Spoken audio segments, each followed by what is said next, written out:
তবে প্রেমের নিয়ম কি জানো? মিলনে মলিনতা বাড়ে, বিরহে প্রেম হয় সুন্দর উজ্জ্বল। মিলনের আনন্দ আছে, কিন্তু ওখানে ওখানে নোংরা হওয়ার কথাও আছে। পাওয়ার পর পেয়ে গেলাম তার যে আনন্দ, পেয়ে গেলাম তার আনন্দ, আবার সমস্যাও আছে। পেয়েছি বলে যে আনন্দ, পেয়েছি বলে যে অহংকার, এটা যদি একবার হয়ে যায়, এমনিতেই তো যোগ্যতা নাই, অযোগ্য জনকে যদি একবার কেউ কিছু দিয়ে দেয়, তবে তার যে কি অহংকার, কি বলবো। যোগ্যতা নাই কিন্তু পেয়ে গেছি, তবে অহংকার হবে। নাম পেয়ে গেছি, গুরুদেব মন্ত্র দিয়ে দিয়েছেন, সেবাও দিয়ে দিয়েছেন, মঞ্জুরি স্বরূপের ভজন দিয়ে দিয়েছেন, রাধা মন্ত্র জপ করে রাধা নাম গাই, রাধাকুণ্ডের তিলক করি, শিখা আছে, গলায় তুলসীর মালা আছে, হরির নাম করি, সবাই সাধু বলে জানে। ওরে বাপরে, কি অহংকার! এই যে প্রাপ্তির পর অযোগ্যতা দোষজনিত কারণ, যে অযোগ্যতা, যোগ্যতা নাই কিন্তু পেয়ে গেছি, এই বড় সমস্যা। তার চাইতে কোনটা ভালো জানো? যে পেল না কিন্তু কাঁদছে। তাহলে ভাবো আমি কোন জায়গায় আছি, উনি কত উঁচুতে অবস্থান করছেন। আমি পেয়েও পাই নাই, উনি না পেয়ে পেল, এটাই তো দর্শন। আমি পেয়েও পাই নাই কিন্তু উনি না পেয়ে পেল। কেন আমি পেয়ে পাই নাই? বলে আমার যোগ্যতা হয় নাই, আমার ধারণ করবার ক্ষমতা নাই, আমার নেবার ক্ষমতা নাই, আমি অধিকার নাই, কিন্তু আমি পেয়ে গেছি। কিন্তু যে পেল না বলে কাঁদছে, সে উজ্জ্বল হয়ে উঠছে দিনকে দিন, খুব তাড়াতাড়ি ভগবানকে পাবে। তার আরতি, উৎকণ্ঠা, বেদনা, রাধারানীকে পাওয়ার জন্য তার দিব্য দিব্য চিন্তা, চিন্তন, তাকে খুব দ্রুত রাধারানী পাইয়ে দেবে। কিন্তু আমি, আমার যোগ্যতা নাই কিন্তু পেয়ে গেছি বলে আমি তাকে হারাবো। সেই জন্য কি জানো, মিলনের আনন্দ আছে, কিন্তু মিলনী প্রেম হয় মলিন, বিরহে হয় উজ্জ্বল। না পাবার বেদনা তাকে পাইয়ে দিতে সহায় করে। তার চাইতে ভালো কোনোদিন যদি না পাই কিন্তু কাঁদতে দাও, দিন রাত কাঁদবো তোমাকে না পেয়ে, ভিখারির মতন পড়ে থাকবো। ভিক্ষে দিয়ে দিও না কোনোদিন, প্রেম ভিক্ষাটা সহজে দিও না। রাধারানী তোমার দুয়ারে বসেই চাইছি কিন্তু দিও না। দিলে যদি কখনো কোনো সময় আবার ওই ভিখারির স্বভাবটাকে দূর করে ফেলি, নষ্ট করে ফেলি, এতদিন ভিখারির মতন দাও দাও দুটো দাও, দাও দাও কৃপা করো, দাও, ভিখারি যেমন করে দাও দাও দাও দুটো দাও, দাও দাও দাও দাও দাও দাও, যেমন ভিখারির ভাব, ওই রকম ভাব যদি শেষ হয়ে যায়, এই জন্য দিও না, দর্শন দিও না, সহজে দিও না, কাঁদতে দাও। কাঁদতে কাঁদতে বিরহে চোখের জলে আগে হৃদয়কে উজ্জ্বল হতে দাও, তারপর কৃপা করো। বলো না গো রাধে রাধে, তারপর কৃপা করো।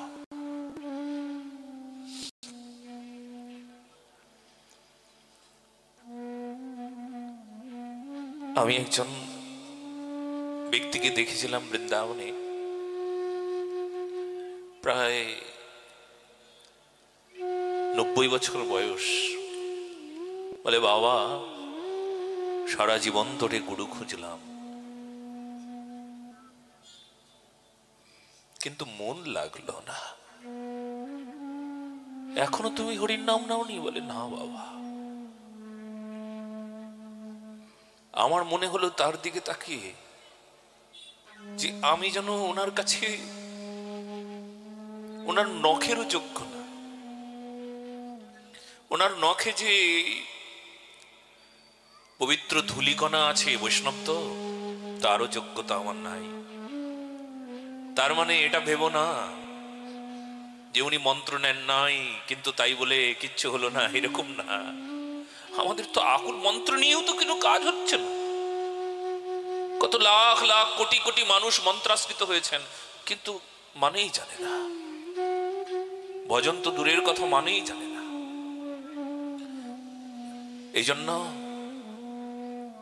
ওনার চোখের জল, ওনার আকুলতা, ওনার ব্যাকুলতা, ওনার কান্না, ওনার বেদনা,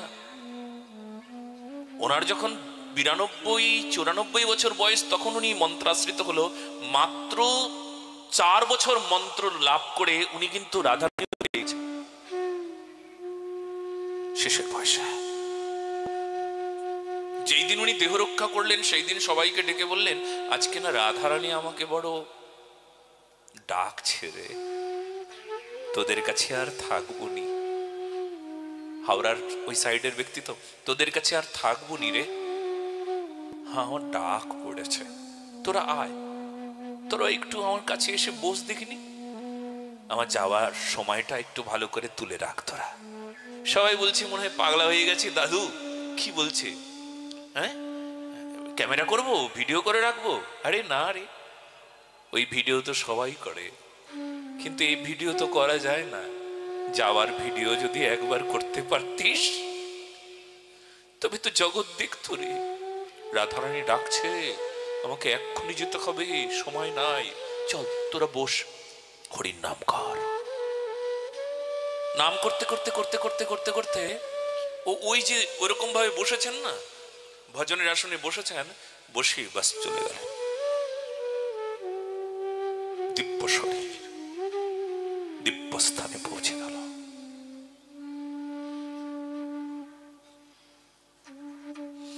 বলো না গো রাধে রাধে।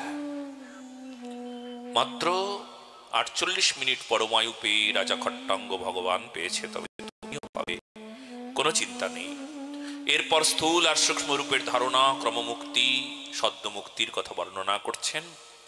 পরে কামনা পূর্তির জন্য যে বিভিন্ন দেবতার পূজার কথা বলা হয়েছে, তার চাইতে শ্রেষ্ঠ হলো ভগবত ভক্তি। অনেকেই পূজা করি, কালী করি, দুর্গা করি, অনেকেই পূজা করি, কিন্তু পূজায় পূজা হয়ে ওঠে না।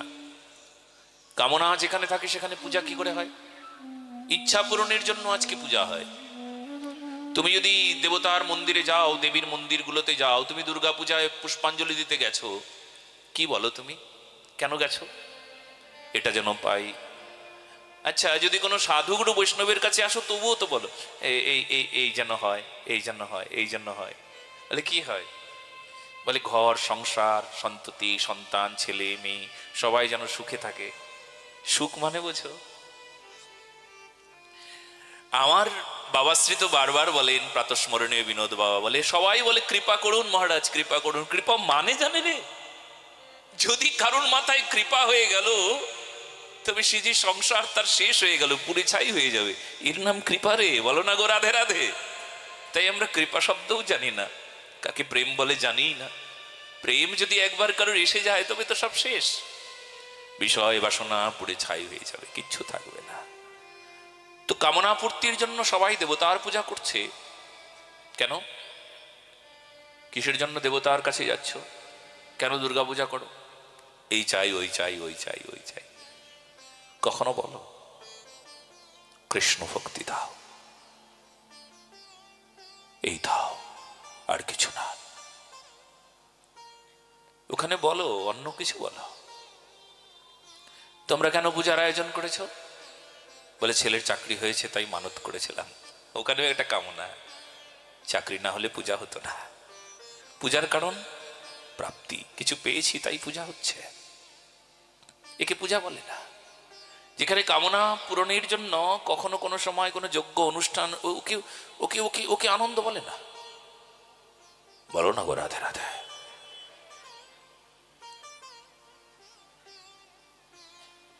দেবতার মন্দিরে যাচ্ছি, মাথায় করে কিছু ডালা নিয়ে যাচ্ছি, ফল ফুল অনেক কিছু আছে, সন্দেশও আছে, মোটামুটি 5-10 হাজার টাকার সামগ্রী নিয়ে যাচ্ছি। কেন নিয়ে যাচ্ছ গো? সত্যি করে বলো তো, কেন নিয়ে যাচ্ছ? এই যে 10 হাজার টাকা খরচা করলে, বলে 10 হাজার টাকা খরচা করলাম, কিন্তু যেন 10 লাখ ফেরত আসে এই আশায়। বিনিময় চলে আজকাল দেবতার পূজার নামে, কিন্তু প্রেমে কোনো বিনিময় নাই। প্রেম তো শুধু সমর্পণ।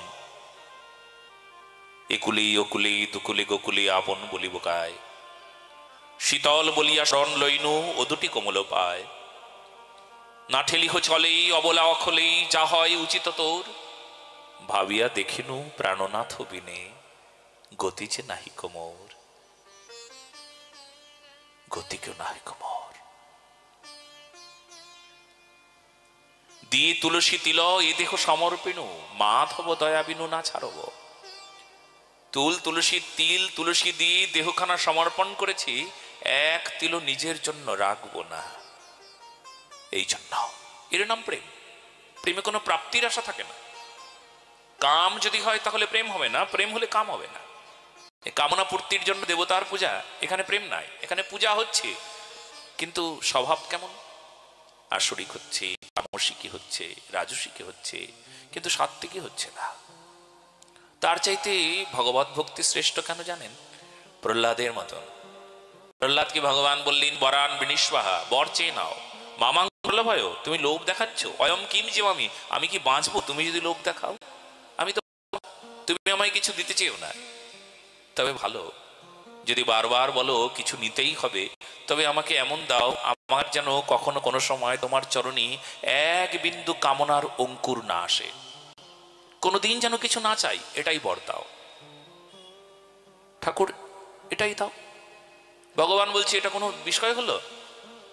হ্যাঁ, ভগবান সবচাইতে ভালো। যদি আমি তোমার কাছে কিছু চাই তবে তোমাকে ছোট করা হবে। কেমন অন্তর্যামী তুমি! তুমি নাকি অন্তর্যামী, তুমি সবার কথা শোনো, মনের কথা শোনো। তুমি কেমন অন্তর্যামী, তুমি আমার মনের কথা বুঝতে পারছো না? তোমার কাছে চাইতে হবে কখনো কোনো দিন? যখন চাইতে হয় তখন তো অন্তর্যামীর স্বভাব জানি না, তাই তো চাই। ভগবানের এক নাম অন্তর্যামী, এটা জানো? উনি যে সব জানেন কি দরকার তোমার, তবুও যদি তার কাছে কিছু চাই তবে তুমি তাকে অপমান করলে। উনি যে অন্তর্যামী তুমি জানো? তুমি জানো না ওনার কাছে চাইতে নাই? কি অমায়িক, কি সুন্দর, কি অপূর্ব প্রস্তাবন! এই জন্য চাইলে দোষ হয়, না চাইলে প্রেম হয়। না চাইলেই যদি তারে পাওয়া যায়, চাইবো কেন? কি গো! আর যদি চাইতেই হয় এমন চাইবো, কালকে কুন্তী বলছিলেন না, আমি জানি চাইলে দোষ, কিন্তু আমি আজকে দোষী করব। আমি তোমার চরণের সামনে এমন ছোট শিশুর মতন এত কাঁদবো না, এমন কাঁদতে লাগবো না, এমন কাঁদতে থাকবো না, শেষকালে তুমি পারবেই না আমাকে কিছু না দিয়ে থাকতে। এমন চাইবো। পিসি কি চাও? বিপদ যেন লেগেই থাকে, কারণ বিপদ থাকলে তুমি থাকবে, বিপদ দিয়ে যাও। দেখো, ইনিও চাইলো, কিন্তু এনার চাওয়াটা দোষের হইল না। আর যারা চায় জগতের মানুষ, তারা দোষী হয়ে গেল। ধনম দেহি রূপং দেহি ধনম দেহি যশং দেহি দিশো ঝহি। মন্ত্রগুলো ভালোই বলেছেন, কিন্তু ওই রূপ নয়। কোন রূপ চাইবো? যে রূপ পুড়ে ছাই হয়ে যায় সেই রূপ। রূপম দেহি, কোন রূপ? যে রূপ কখনো শেষ হবে না, গুরু মঞ্জুরির দেওয়া রূপ, সেই রূপ একবার দাও। কোন রূপ? বলে সেই স্বরূপ, দাসীর স্বরূপ দাও আমায়। সেই স্বরূপে অভিমানী হলে আমি তোমায় লাভ করব। বলো না গো রাধে রাধে। রূপং দেহি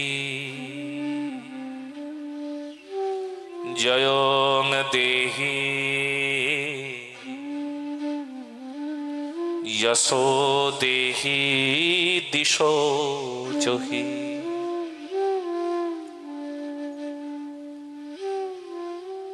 ওই যশ দাও। কোন যশ? কৃষ্ণদাসের যে যশ,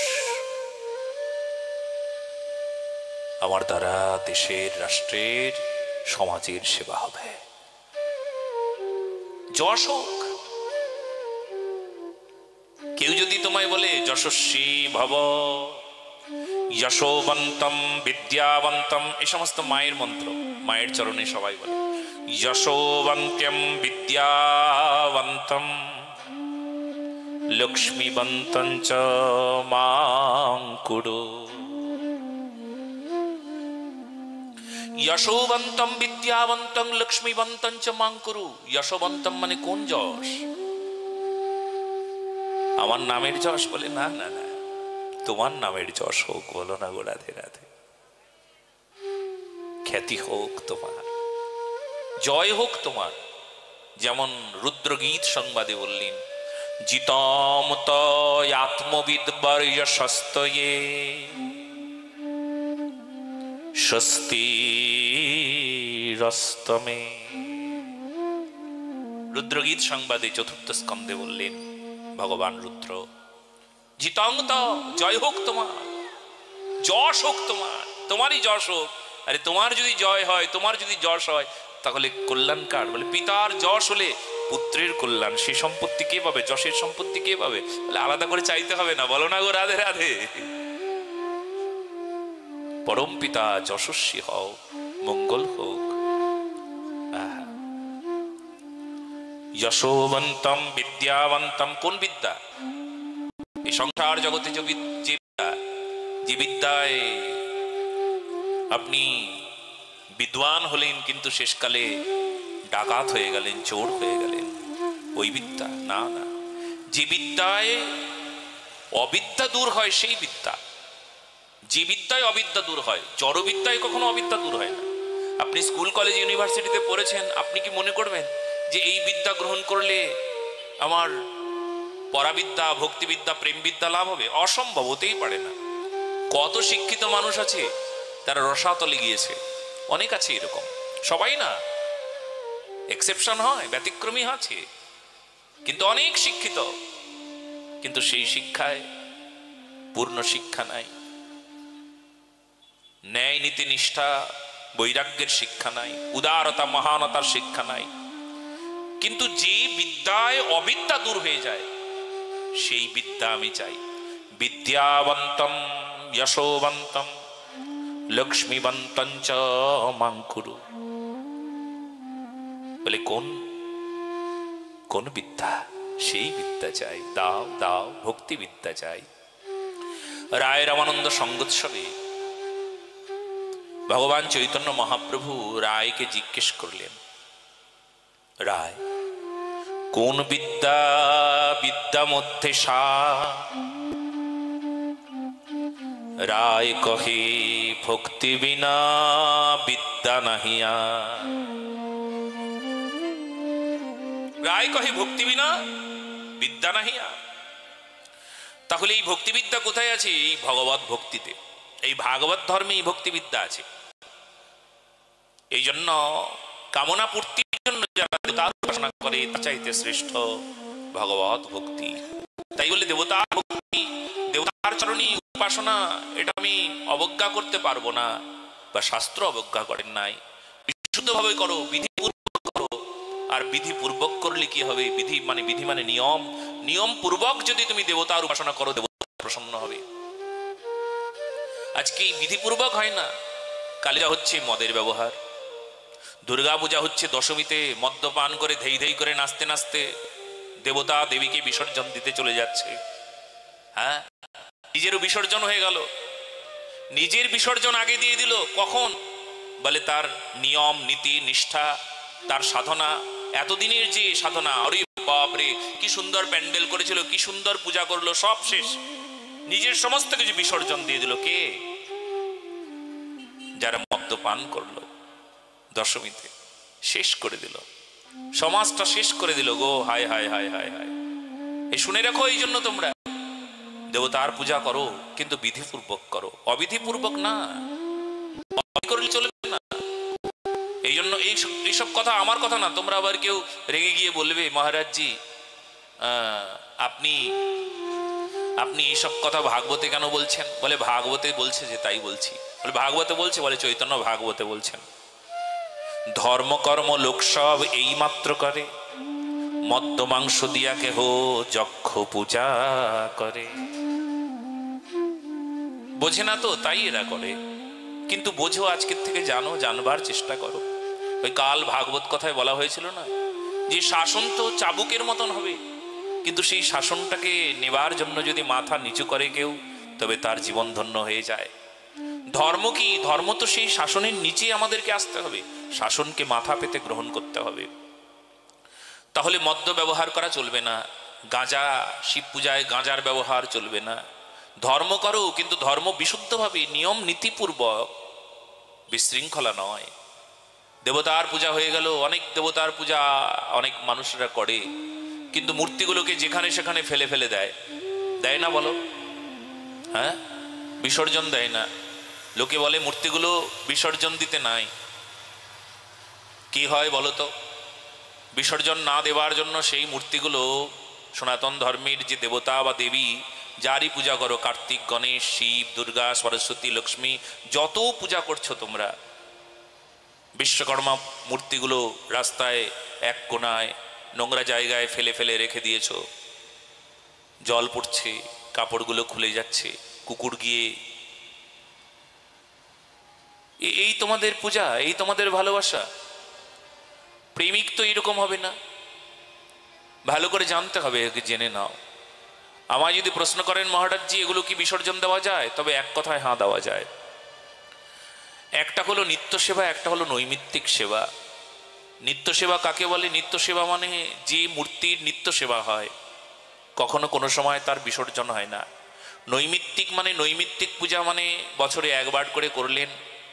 সে মূর্তিকে মাটি দ্বারা নির্মাণ হলো, নির্মাণ হওয়ার পর সেই মূর্তিকে আপনি বিসর্জন দিতে পারেন, বিসর্জন দেবেন। দিতে পারেন না, দেবেন। নৈমিত্তিক পূজায় বিসর্জন দেওয়ার বিধি, সে যে কোনো দেবতা হোক। ওই যে কথাগুলো প্রচার হয়ে গিয়েছে বিসর্জন দিতে নাই, এটা বড় মিথ্যা কথা। একটা বড় সমাজে সনাতন ধর্মকে একটা নোংরা তৈরি করবার জন্য একটা বিশেষ ষড়যন্ত্র মাত্র। ভালো করে শুনে নিন, সমস্ত দেবতার ক্ষেত্রেই বিসর্জনের ব্যবস্থা আছে। যেমন আবাহন, ঠিক তেমনি বিসর্জন। আবাহনকে খুব ভালো করে বুঝলে ওটাও একটা বিজ্ঞান, আর বিসর্জনও বিজ্ঞান। আবাহন মানে যেমন পঞ্চমুদ্রায় দেবতা বা দেবীকে আবাহন করতে হয়। ইহা গচ্ছ, ইহা গচ্ছ, ইহো তিষ্ঠ, ইহো তিষ্ঠ, ইহো সন্নিত্যহি, ইহো সন্নিরুদ্ধস্য, অত্রাধিষ্ঠানম কুরু মম পূজাম গৃহাণ। এই 5টি মুদ্রা দেখিয়ে দেবতা বা দেবীকে আবাহন করে ডেকে নিয়ে আসতে হয়, প্রাণ প্রতিষ্ঠাদি হয়। কিন্তু সেই দেবতারই আবার পরে বিসর্জন হয়। আবাহনে যেমন পঞ্চমুদ্রা থাকে, বিসর্জনের বিসর্জনী মুদ্রা থাকে, সংহার মুদ্রা বলা হয়। দেখুন এই মুদ্রাটা, এই মুদ্রা, একে সংহার মুদ্রা বলা হয়। এই সংহার মুদ্রাটা এমনই একটা উপকারী মুদ্রা। এই মুদ্রায় নির্মাল্য মানে প্রসাদী নির্মাল্য ঘর থেকে নিয়ে সেই নির্মাল্যকে সামনে মানে পুলটাকে সামনে রেখে তাকে পূজা দিতে হয়। নির্মাল্য বাসিন্নই নমঃ ইত্যাদি মন্ত্রে পূজা দেওয়ার পর সেই ঘটকে নাড়া দিয়ে বলা হয় যে তুমি এসেছিলে, আবার যাও, আবার আসবে, পুনরায় আগমন হোক তোমার, ইত্যাদি ইত্যাদি মন্ত্রে। বিসর্জনম ন জানামি, ন জানামি পূজনম ইত্যাদি মন্ত্র, খুব সুন্দর মন্ত্র। আবাহনম ন জানামি, নৈব জানামি পূজনম, বিসর্জনম ন জানামি, ক্ষমস্ব দেব পরমেশ্বর ইত্যাদি মন্ত্র। হে দেবী বা হে দেবতা, আমি আবাহন জানি না, বিসর্জন জানি না, পূজা জানি না, তুমি কৃপা করে আমায় ক্ষমা করো, তুমি গ্রহণ করো। তো ইত্যাদি মন্ত্র দ্বারা দেবীকে বিসর্জন বা দেবতাকে বিসর্জন দিয়ে জল, পরিপূর্ণ জল যেখানে আছে সেখানে তাকে বিসর্জন দিতে হবে। যদি এই নিয়মের বাইরে কিছু করো তোমরা, যে মূর্তিকে নিয়ে রাস্তায় ওখানে ফেলে দিলাম, বাস ফল তোমরা ভোগ করবে। এই জন্য তো আমাদের জীবন থেকে নানা প্রকার দুঃখ, দুর্গতি, ব্যথা, বেদনা গেল না, সমস্যা গেল না। কেন যায় না জানো? এই সমস্ত করবার পর এই ফলগুলো আমাদের ভোগ করতে হয়। পূজা করা ভালো, কিন্তু নিয়ম জানতে হবে। তা না হলে অনিয়ম করলে পূজায় মঙ্গল হওয়ার কথা ছিল, সেটা মঙ্গল না হয়ে গিয়ে অমঙ্গল হয়ে যাবে। এটা কি আমরা কেউ জানি? সবাই তো আমরা মঙ্গলের জন্য পূজা করি, কিন্তু যখন সেই দেবতার পূজার পর তার ঠ্যাং ধরে নিয়ে ওখানে ফেলে দিয়ে চলে আসলাম রাস্তার 3 মাথার মোড়ে, ওখানেই সেই নোংরা আবর্জনায় পড়ে রইল। রোদ পড়লো, বৃষ্টি পড়লো, আরও কত কিছু। কেউ আবার ওই যারা একটু দুষ্ট প্রকৃতির লোক, ওখানে নোংরা, ওখানে সবাই তো মূত্র পরিত্যাগ করে, কাজেই ওখানে এটা দিয়ে রাখলে ভয়ে কেউ ওখানে আর মূত্র পরিত্যাগ করবে না। ওখানেও দিয়ে রাখলো একটা মূর্তি, তোমাদের পূজার মূর্তিটা। হায় হায়, কত নোংরা করবে আমাদের সনাতন ধর্মকে, কত অবজ্ঞা করবে, কত অনাদর করবে, একবার ভাবতে পারো। এই জন্য সত্য সনাতন ধর্মকে রক্ষা করবার জন্য নিজেরা তৈরি হন। নিজেরা তৈরি না হলে কিছুতেই আমাদের ধর্ম রক্ষা হবে না। ঘর থেকে আমাদের পূজা হয়, আর ঘরেই সমস্ত নোংরা আবর্জনা। আমাদের মনের ভেতরে যত নোংরা, এই নোংরাগুলোকে পরিষ্কার না করলে কিছুতেই হবে না।